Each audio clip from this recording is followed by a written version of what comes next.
Aspek kesimetrisan adalah hal yang disenangi oleh para fisikawan, karena kesimetrisan merefleksikan keindahan estetis.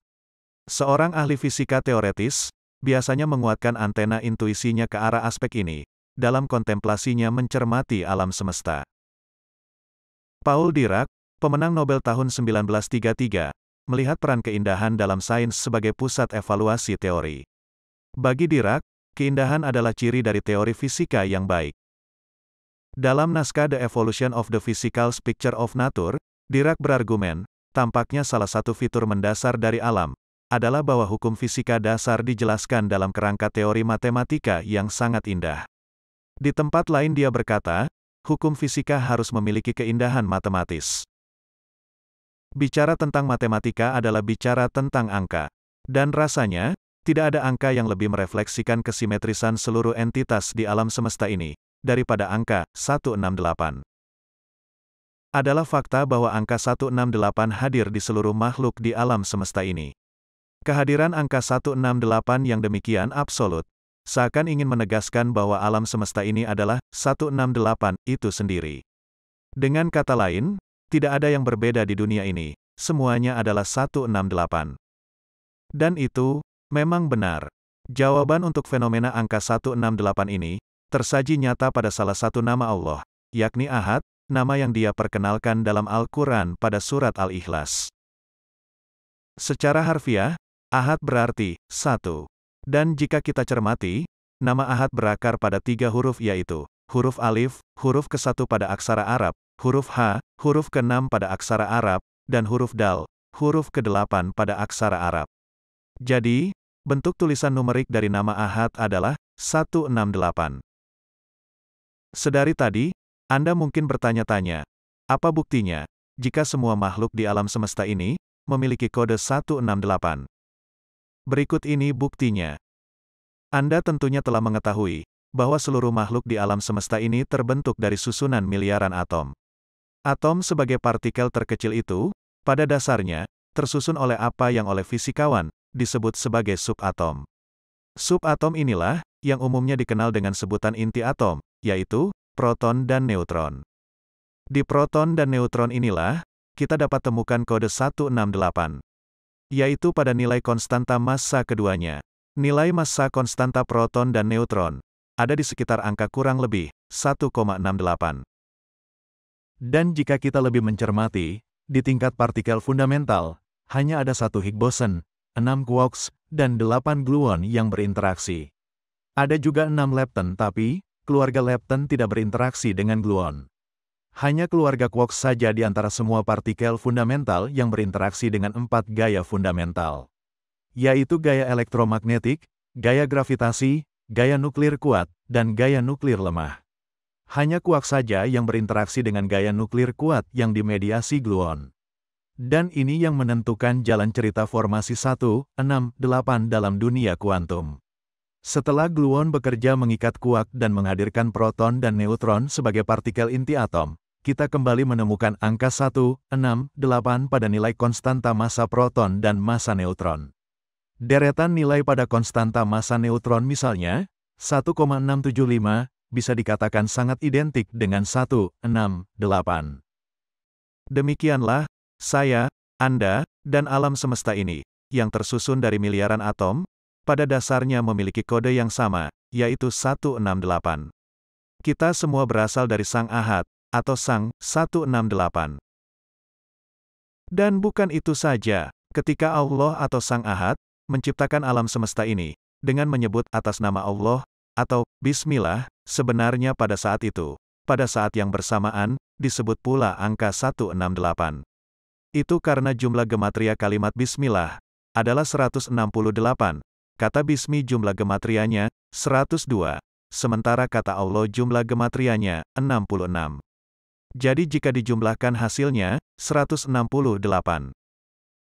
Fakta-fakta yang saya ungkap di sini, pada dasarnya adalah penjelasan secara ilmiah, atau saintis, terkait pemahaman yang banyak berkembang di kalangan sufi, yang menyatakan bahwa dirinya, dan seluruh alam semesta ini, bagian dari diri Allah, atau, alam semesta ini adalah Allah itu sendiri.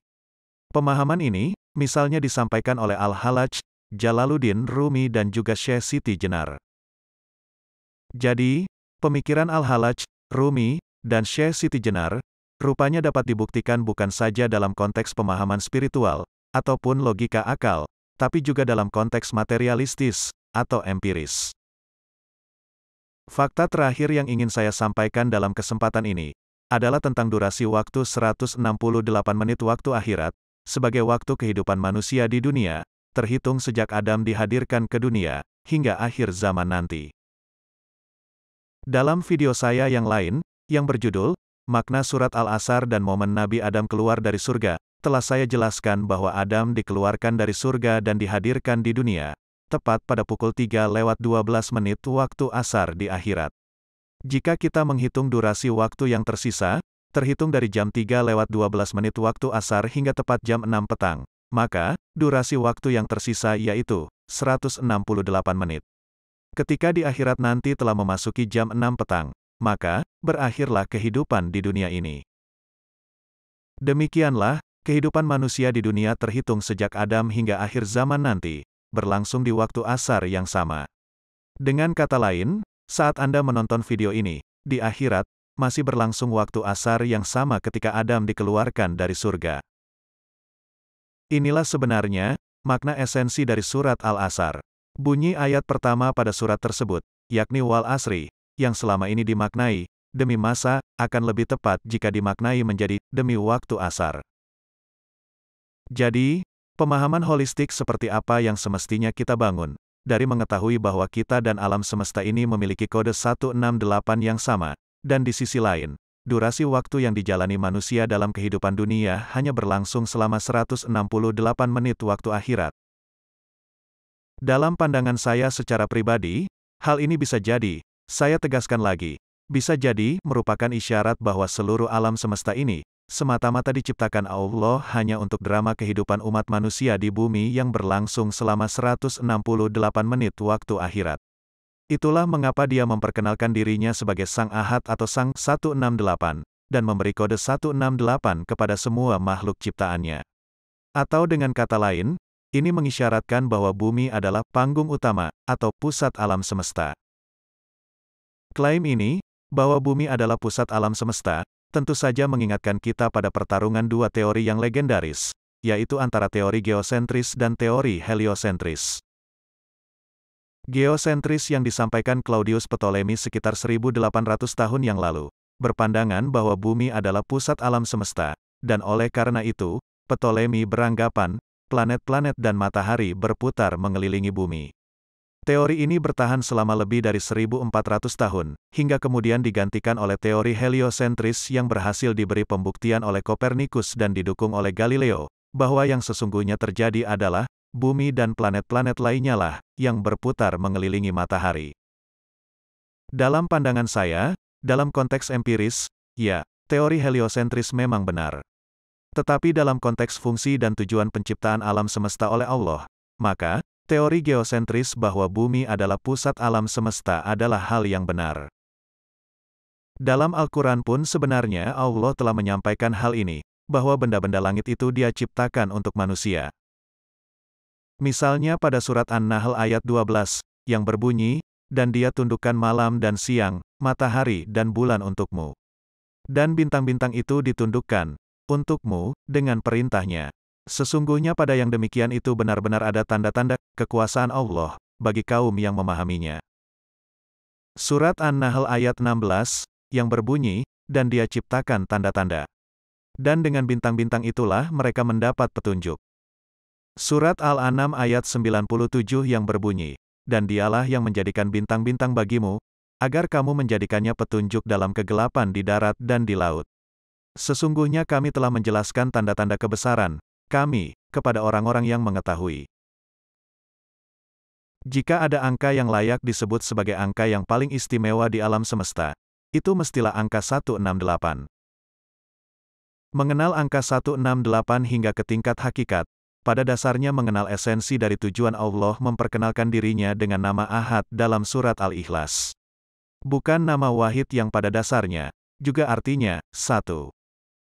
Di internet, saya menemukan artikel yang judulnya berbunyi, mengapa Allah disebut Ahad, bukan Wahid? Dan jawaban dari pertanyaan itu berbunyi, lafaz Ahad, yang berarti Esa, karena pensifatan, maka tidak mungkin adanya kumpulan bilangannya. Maka jika dikatakan Wahid, yang berarti satu, akan memungkinkan adanya Tuhan selain Allah. Sedangkan, tidak ada Tuhan kecuali Allah. Saya melihat, penjelasan ini, mencoba membedakan makna kata Esa yang diperuntukkan untuk nama Ahad, dengan makna kata satu yang diperuntukkan untuk nama Wahid. Padahal, kata Esa itu artinya, satu, dalam bahasa Sanskerta. Jika ditelusuri, histori linguistik kata Esa tidak memiliki jejak di mana kata Esa digunakan khusus untuk membangun konteks sifat suatu entitas. Karena dalam bahasa Sanskerta, kata Esa secara harfiah berarti, satu. Apa yang saya jelaskan dalam video ini bahwa nama Ahad yang bentuk penulisan numeriknya adalah 168, dan bahwa seluruh makhluk di alam semesta ini, memiliki nilai massa yang sama yakni 168 di tingkat atom, merupakan penjelasan komprehensif dari tujuan Allah yang ingin mengisyaratkan bahwa Dia dan seluruh ciptaannya adalah satu kesatuan, atau Ahad. Penjelasan inilah yang tidak ada pada nama Wahid. Demikian uraian video ini, dalam upaya saya untuk lebih memperkenalkan kepada teman-teman semua, hakikat dari angka 168 sebagai pintu gerbang dalam mengenal kesatuan Allah dengan alam semesta. Kesatuan Allah dengan seluruh ciptaannya. Bagi teman-teman yang sedang tertarik atau sedang menekuni ilmu makrifat, saya sarankan, mulailah mengenal Allah dari nama Ahad seperti yang saya jelaskan dalam video YouTube ini. Ada alasan tentu saja mengapa dalam surat Al-Ikhlas, Allah ingin dikenal sebagai Ahad, bukan Wahid. Jalan makrifat itu mestinya dimulai dari titik ini. Tidak perlu yang aneh-aneh, tidak perlu enjelimet, tidak perlu yang membagongkan. Jika ada hal yang ingin teman-teman tanyakan terkait ulasan video ini, jangan ragu sampaikan di kolom komentar. Dan jangan lupa subscribe agar tidak ketinggalan video-video selanjutnya.